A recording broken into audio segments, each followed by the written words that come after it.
আসসালামু আলাইকুম। কেমন আছেন আমার ভিউয়ার্সরা? আশা করি ভালো আছেন। আমি আলহামদুলিল্লাহ আল্লাহর রহমতে ভালো আছি। আজকে আপনাদের জন্য একটা ঠান্ডা ঠান্ডা মালাই কুলফি আইসক্রিম নিয়ে এসেছি। প্রথমে আমি একটা পাত্রে ৩ কাপ দুধের মধ্যে ১/২ কাপ পাউডার দুধ দিয়ে বসিয়ে দিলাম চুলার মধ্যে। বসিয়ে দিয়ে এখন আমি এটাকে গরম করতে রাখলাম। তার মধ্যে আমি আরও ১/২ কাপ মালাই দিয়ে দিলাম। মালাইটা আমি ঘরের তৈরি মালাই পানি দিয়ে এটাকে আমি জাল করে নেব। দুধটা আমার আগেরই জাল দেওয়া ছিল, তার মধ্যে আমি পাউডার দুধ ১/২ কাপ আর ১/২ কাপ মালাই দিয়ে এটাকে আরও বলক তুলে নামিয়ে রাখবো।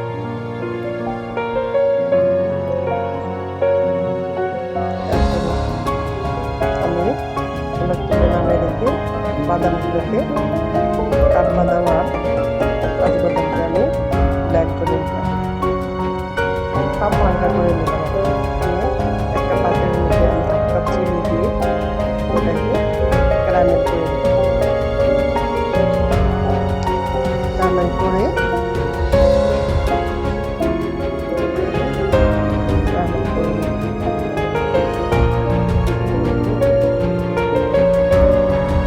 ক্যারামেল করে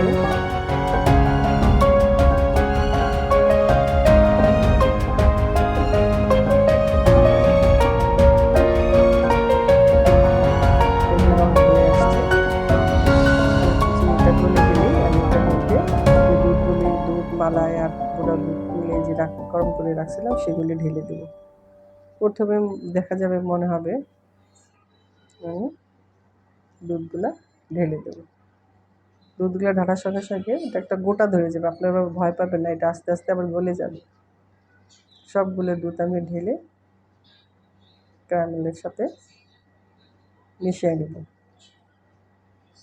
একটা সুন্দর কালার আসবে। তারপরে আমি এটাকে চিনিটা গলা পর্যন্ত এটা চুলার উপরে রাখবো।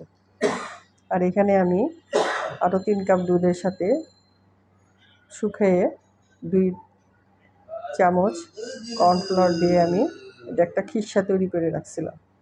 সেটাকে আমি এটাকে জাল দেওয়া যাওয়ার পরে ঠান্ডা করতে রেখে ওটাকে আমি ব্লেন্ড করে নেব।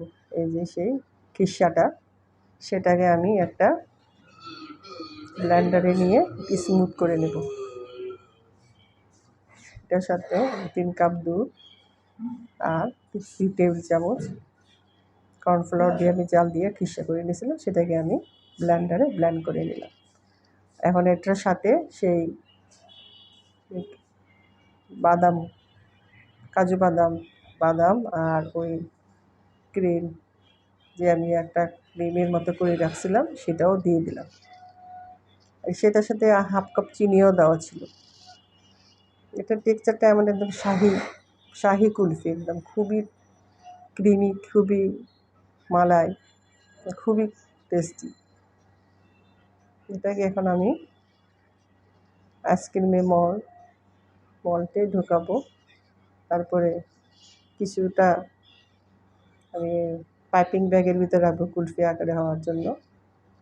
আর বাকিটা একটা ১/২ লিটার আইসক্রিমের কৌটায় ঢুকিয়ে রাখবো। হয়ে গেল। কারণ আমি এটাকে মুখ আটকিয়ে ওভারনাইট আমি ফ্রিজারে রেখে দেবো। আর এই যে কিছুটা আমি একটা পাইপিং ব্যাগে ভরে নিচ্ছি। ভরে ৪টা আমি এরকম পাইপিং ব্যাগে ঢুকিয়ে নিলাম। এটা এতটা কলিজা ঠান্ডা করা স্বাদের হয়, আপনার একবার বানিয়ে খেয়ে দেখবেন। এই তপ্ত গরমের মধ্যে পুরা কলিজা ঠান্ডা হয়ে যায়। করে বাকিটা আমি একটা ১/২ লিটার আইসক্রিমের ওটার মধ্যে ঢুকিয়ে ফ্রিজারে রেখে দিলাম ওভারনাইটের জন্য। পুরা সারা রাত রাখার পরে আমি এটাকে বের করে একটা পাত্রে পানি দিয়ে একটা বসায় বের করে দিলাম। এটা এত ভিতরে মালাই, তারপরে ক্রিমি, এত টেক্সচারটা তো নরম সফট হয়, যে বলার মতো না। আপনারা এটা বানিয়ে খেয়ে দেখবেন, খুবই ভালো লাগবে। ঠান্ডা ঠান্ডা মালাই কুলফি। যদি আমার ভিডিওটা আপনাদের ভালো লাগে প্লিজ লাইক, শেয়ার, কমেন্ট করে সাথে থাকবেন। ধন্যবাদ।